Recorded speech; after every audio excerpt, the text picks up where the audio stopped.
All right, man. Brad Holmes was in his team, scouting department, GM department, player personnel department, whatever you want to call it.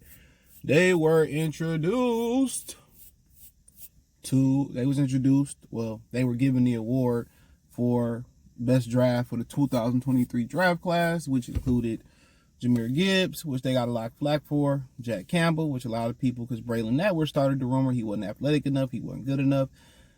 I want to say they drafted Slam Laporta. I was like, I'm kind of iffy with Lions and tight ends, but that was a great pick. And they moved up and took Brian Branch, and I think everybody liked that pick. Brian Branch, for the first part of the year, he was their best defensive player. And then, Aiden Hutchinson turned it up, and he kind of hit the rookie wall for a second. But nonetheless, he still was phenomenal. And, we got some other guys. Nick Corey's Sourcedale might have an opportunity to compete at the guard position this year. Broderick Martin is still developing. So we'll see what Green out of North Carolina can do. He had big play in preseason last year, and he steadily made the roster this year. Didn't see much playing time, but he was on the roster. So, I think we might be seeing some things from him next season a little bit more in real life playing time. But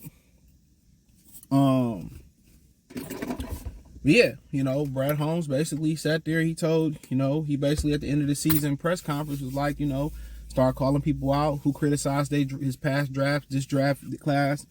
And he said, we seen these guys as football players. We seen these guys as weapons, not, as a running backs, as linebacker. That's not how we categorize people. And you wrote this and you wrote that and you said this and don't back down from you saying that. So, like I said, check out Detroit Lions Talk playlist. Thumbs up the video, share the video, subscribe to the channel. The subscribe button is the bell icon button.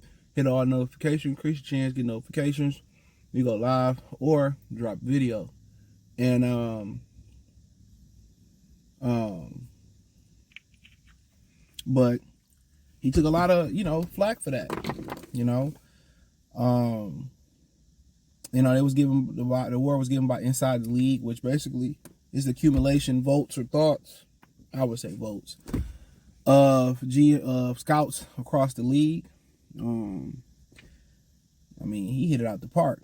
And then you got a couple guys that's in the, like I just mentioned, in the rest of that draft, you got a couple guys that's kind of in a deep freezer that's developing behind the scenes. And, and it was some undrafted guys. They might have some promise as well, too, to keep the receiver from Eastern Michigan. So it might even be a better draft class to this, but you never know after one season. After one season, it may not mean nothing.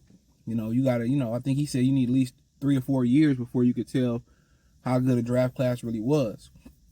So they want to give you a draft grade after the draft. That's one of the dumbest things ever.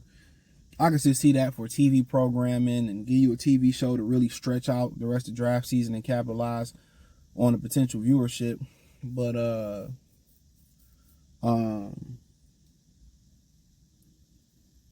it is what it is. Quite frankly, the only pick I really was questioning was the tight end. Because I see Michael Mayer in Notre Dame, really big fan of his. And I'm like, damn, if they're going to take a tight end, they should take Mayer. And after 2 years of pretty much striking out in the second round with injuries, Devon Azorki, Josh Pascal, he kind of, any production he would have gave us this year been better than he gave us year one. He had some big plays this year, by the way, too. I'm not disrespecting him or nothing like that, but he had some really big plays.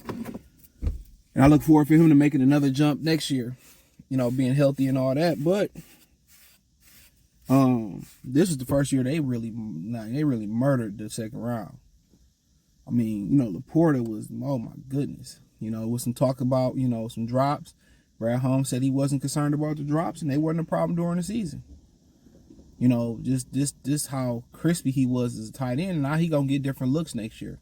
That's why I was kind of saying it's important for them to go out there and find that receiver on the outside that can stretch the field, because they're gonna become prepared for Laporta next year. So they're gonna come well prepared for Laporta. Best believe they coming for Laporta. And if they get somebody on the outside and outside the hashes that can do work, Laporta make his job a lot easier. And by the way, I want them to bring back Brock Wright too. I like Brock Wright a lot. I know he was injured last year, but really good tight end. But this little brush got this little for my awkward shaped ass head, got the little groove right there.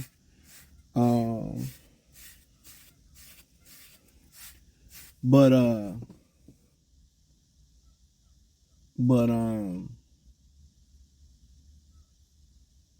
but yeah, I mean, shit, you know, they took a lot of criticism for the draft class. And it still could be a failure, to be honest. It could be.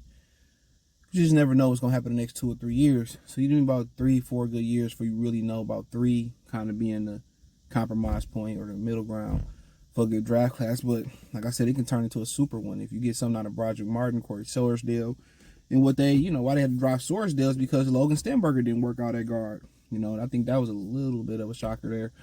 But where you really, really want to hit in these drafts at, everybody talk about the first, the second round.